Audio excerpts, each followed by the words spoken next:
talk a little bit about your vision of transparency at City Hall and how that should function and how the public should become more involved in those processes. Yeah, I mean, truly, the mayor and the city council, they're elected officials. They represent the public. And a checks and balance system, the public ultimately has the final say in what dictates what goes on as far as what the city does. And to have a transparent government, I mean, it's crucial. If we don't understand what the public wants and what the outcry is from the public, we're just having special interests. We're only representing ourselves. And we have to represent our incumbents. I mean, that's why, you're going to be elected, whether you're elected or if somebody else is elected. The reason is that the people stand behind it. Whoever resonates with you, that's who you need to support, and that's who you need to vote for. But politicians are good about getting elected, but not so good about doing anything once they're elected. So, as me being elected, I want to keep those open lines of communication open. There's a great song, that politician song, you probably heard it. Once they get elected, they're out fishing, you never hear from them anymore. We have to eliminate that. It has to still be for the people. We represent the people. And, things like, your technical reviews. Yeah, technical reviews, in my opinion, they're important, but they should be open to the public.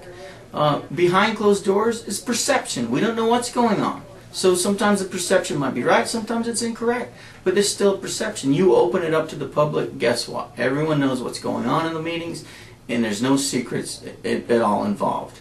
And same with the public opinion. I would like to see public opinion really valued.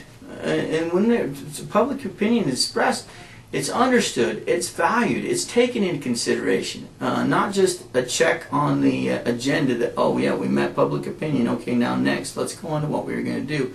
But it's actually listening to the public, finding out what they want, and then representing, the will of the public.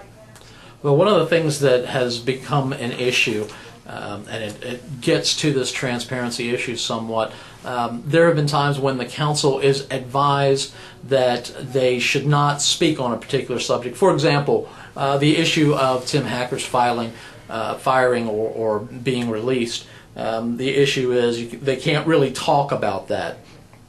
How are you going to handle the dance between what you're being told by legal counsel that you shouldn't tell the public what you're doing and your requirement to be open with the public that you serve? How do you dance that, and where do you fall on that?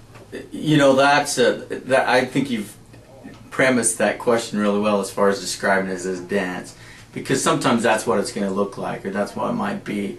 The public needs to know. However, there's definitely some legal issues that are in place, and on these legality questions that have to be brought up if you call it secrecy or behind closed doors, that has to be behind closed door. That the city council needs to know on those legality questions. Otherwise, the city's going to be in serious jeopardy of breaking the laws and the rules. And that's why they have counsel. That's why they have the city attorney to set up to advise them on such rules. So it is a balancing point. However, saying that, it's still my opinion that the public we're representing the public, and they have to be informed of what's going on to the utmost. Besides legality, litigation type of problems that can't under law be discussed, everything else should be open. Okay. Quick question about Lincoln County. Where do you fall on the Lincoln County question, Lincoln County annexation? Part of that Lincoln County parcel has already been annexed. Word is that there are additional parcels that may petition the city to also be annexed. The city's kind of in a tough spot now because they've approved the annexation for 2 parcels. How can we really justify, if the next bunch comes along, that we tell them no? Where do you fall on the issue of annexation? Do you favor that annexation that's already taken place, and would you vote in favor of annexation for the next group coming along? I'm kind of partial on this right now. I can see some pros. I can definitely see some cons with the annexing in it. Mesquite has to look out for their own. We have to really be careful of providing Lincoln County a nice baby at our cost. I mean, we cannot be in charge of providing all the roads, all the public service, all the safety service and so forth at Mesquite's expense for Lincoln County, when the majority of those revenues are going to stay in and go to Lincoln County. So that's definitely a concern of mine that we have to look for. But on the other hand, annexing in Lincoln County also gives Mesquite a little bit of say of what goes on inside of that Lincoln County. And so, you know, we go and build a beautiful city right out to the county lines, and the infrastructure and everything's already made. Now Lincoln comes in and puts a mobile home park right next to $1 million homes. Yeah, it's kind of nice in a way that Mesquite can be involved with Lincoln County's development, and by annexing in, kind of gives it some of that. Some of that say in basically what's going to happen. But there is a lot of issues that need some serious attention and really need to be scrutinized as business savvy people to make that work. Otherwise, we're open as a hornet's nest. Well, again, it's going to probably come up in a future council meeting. If that vote were to happen today for the next parcel, would you vote in favor of annexation or against annexation? I think I need to look into it a lot more than what I have in order to make an educated decision on which way is going to be the best for the citizens of Mesquite to do that. Okay. Last question. You've got 2 minutes to talk about why people should vote for you. What is it that you bring to the table? What do you think it is that would make you a good city councilman for Mesquite?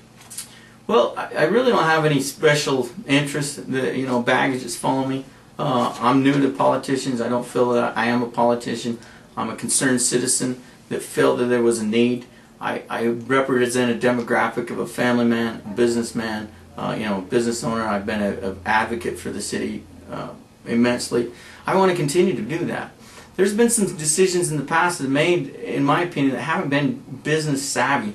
That's come through the city, and we're paying for those. Voting for me, I'm going to be that watchdog. I'm going to look at especially in the business aspect of it. With my education and background in business, that's going to be a huge asset to have somebody sit on that board that's going to be able to look through contracts, that has looked through contracts 1,000 times in the past, and know what's going to work and what's going to be a win-win for the city of Mesquite. That and I have a lot of great ideas that to help bring in revenue to the city, and that's huge. We can't continue just to cut everything. There's not going to be a budget left. So we need to look at being proactive and getting those revenue sources, working together as a team. And I think I can bring that to the city of Mesquite, especially in the council. I can be that buffer between it. I'm easily approachable. I'm easy to talk to. I do have opinion. But I also can listen to other people's opinion, and if I found merit in it, I can help add to that and work to get something that's going to really be a win-win for the city of Mesquite.